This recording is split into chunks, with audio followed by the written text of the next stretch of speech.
sentencia eficaz, con el cumplimiento de la sentencia definitiva impuesta. Aquí empieza donde la juez ya está imponiendo, está dictando la vinculación al proceso. ¿Alguna otra petición, agente del Ministerio Público? Sí, su señoría, esta representación social de conformidad con lo dispuesto por los artículos 153 y 154 del Código Nacional de Procedimientos Penales solicita se abra debate para la imposición de medidas cautelares. Continúe. Atento a lo previsto en el artículo 154, 168, fracción primera y tercera, así como 170 del Código Nacional de Procedimientos Penales, esta representación social advierte la necesidad de cautela, derivado del peligro de la sustracción del imputado, así como del riesgo que representa el imputado para la víctima, así como para las menores hijas de la misma, con base en lo anterior. De los registros de investigación, su señoría, consistente principalmente en la entrevista de la víctima Ana Karen Soto Mercado, se advierte que el día de los hechos, ante la presencia de los elementos de la policía municipal, el imputado, al verlos, sale corriendo, huyendo de dicho domicilio, hecho que es corroborado por los propios elementos Juan Manuel Alvarado, José Benito Sauceda, Alonso y Eustacio López Hernández, quienes refieren que al momento de acudir al auxilio que les fue solicitado y arribar al domicilio que cohabitaban ambos intervinientes, la persona del sexo masculino, Alberto Alexis Torres Gaona, advierte su presencia y emprende la huida, siendo necesario que ellos corran para poder asegurarlo. Hecho que fue también manifestado por el ciudadano José Enrique Moreno Zamora, quien se encontraba presente y advierte que ante la presencia de los policías, el imputado Alberto Alexis sale corriendo pretendiendo huir de los mismos. Por lo que se advierte, su señoría, que el imputado, después de exteriorizar el hecho que se le señaló en la formulación de imputación, decide retirarse o huir del lugar donde tuvieron evento los hechos, como se desprende de las entrevistas antes mencionadas. Asimismo, de la entrevista practicada al imputado en presencia de su defensor, refiere en sus datos personales que trabaja en la obra y pinta casas, que no tiene una actividad fija, ya que actualmente no estudia, solamente estudió hasta el nivel primaria, aunado a que el domicilio que habita es rentado, lo cual no le genera arraigo en este lugar, su señoría, por lo cual se tiene el temor fundado de que el imputado se sustraiga de la acción de la justicia y no se garantice su presencia durante el procedimiento. Ahora bien, atento a lo señalado por el artículo 170, otro de los objetos para la imposición de medidas cautelares es la de garantizar la seguridad de la víctima o del testigo. Y como se advierte de la entrevista recabada a la ciudadana Ana Karen Soto Mercado, el imputado es una persona muy agresiva, que no es la primera ocasión en que la agrede, que él mismo toma bebidas alcohólicas, usa chemo y en ocasiones marihuana, lo que denota que es una persona agresiva y que es lo que lo impulsa a llevar a cabo las conductas que han sido ya precisadas en la solicitud de la vinculación a proceso. Y por consecuencia, su señoría, se considera que existe un riesgo fundado de que se cometa en contra de la referida víctima un acto que afecte en mayor medida su integridad personal o ponga en riesgo su vida, así como la de sus menores hijas, Hiromi Melanie y Heidi Michelle, ambas de apellidos Cortés Soto. Por todo lo anterior, su señoría, esta representación social le solicita que se le imponga a Alberto Alexis Torres Gaona la medida cautelar prevista primeramente por el artículo 155 en su fracción primera, así como fracción octava, consistente la primera de ellos en la presentación periódica quincenal ante la Autoridad de Supervisión de Medidas Cautelares, y por lo que respecta a la fracción octava, la prohibición de convivir, acercarse y comunicarse con la víctima Ana Karen Soto Mercado, así como con sus menores hijas. Medidas, su señoría, que resultan ser proporcionales e idóneas para los fines del procedimiento, mismas que deberán de subsistir por el tiempo en que dure el mismo, siendo estas las medidas con las que se garantiza, primeramente, la presencia del imputado durante el procedimiento, así como la seguridad de la víctima y de sus menores hijas, quien a partir de la fecha 10 del mes de diciembre del año en curso hasta el día de hoy se encontraba en el refugio de adscrita a este DIF municipal, debido a una medida de protección dictada por esta representación por el lapso de 10 días, misma que ya culminó de acuerdo al oficio signado por el DIF municipal número 1006/2014, en el que se le informa a esta autoridad que debido a que se cumplió dicho plazo, la señora ya salió de dicho refugio, su señoría. De igual manera y de conformidad con lo dispuesto en el último párrafo del artículo 174 del Código Nacional de Procedimientos Penales, peticiono que se solicite a la autoridad de supervisión de medidas cautelares que, en caso de que el imputado incumpla con las medidas impuestas, informe en forma inmediata a esta representación social para actuar en consecuencia. Es cuanto, su señoría. Bien, gracias. Señor defensor.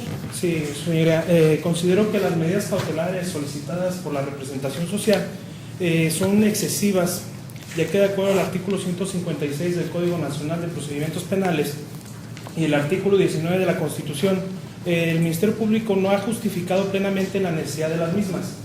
Establece que mi representado es una persona agresiva, que toma alcohol. No existe ningún dato que fortalezca lo manifestado por la representación social. Por otra parte, refiere que se le practicó un estudio socioeconómico en presencia de su abogado defensor. Quiero señalar que esta entrevista que fue realizada, fue realizada por un oficial, un agente adscrito a la Unidad de Investigación y Litigación, un policía ministerial, la cual considero que no es la persona idónea para realizar los estudios socioeconómicos para establecer la situación de mi representado, por lo que considero que la representación social en ningún momento está justificando plenamente la necesidad de las mismas. Es todo, su señoría. ¿Réplica, señorita? Sí, su señoría, nada más para hacer una aclaración, en ningún momento invoqué que me estuviera basando en un entorno socioeconómico practicado por la Policía Ministerial.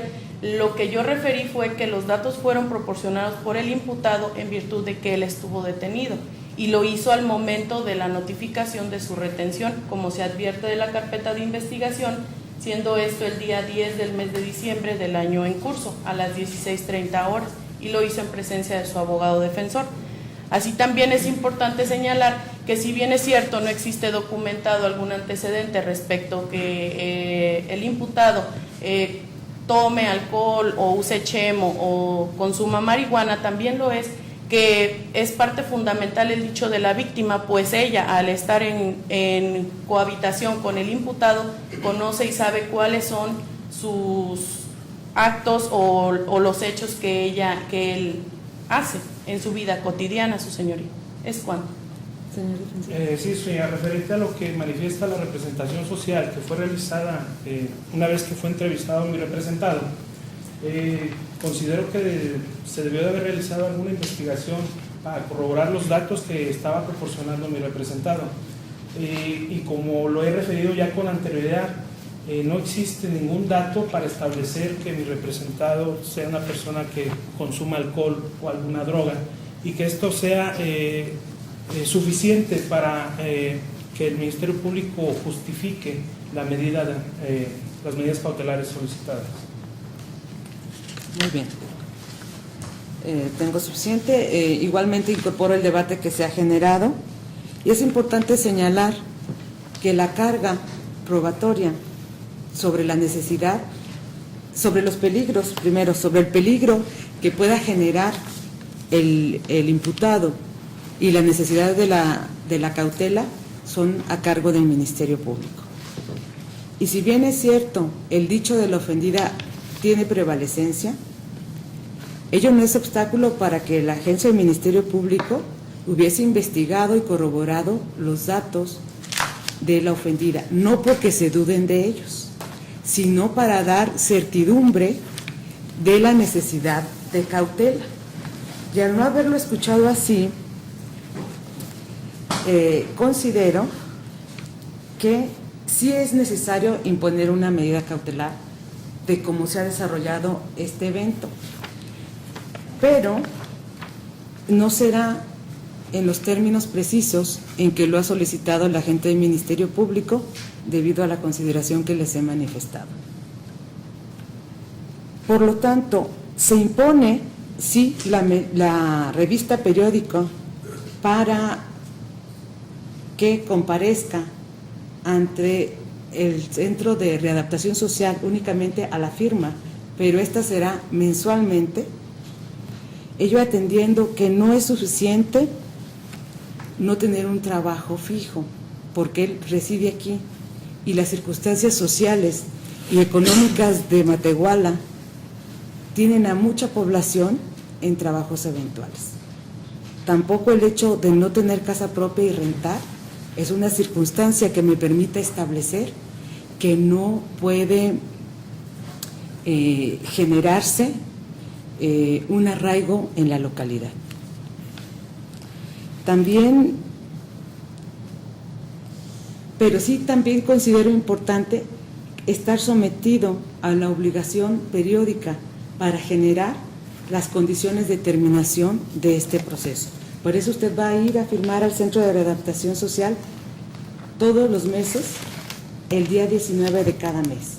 Si cae en sábado, domingo o en día inhábil, usted irá un día antes o un día después.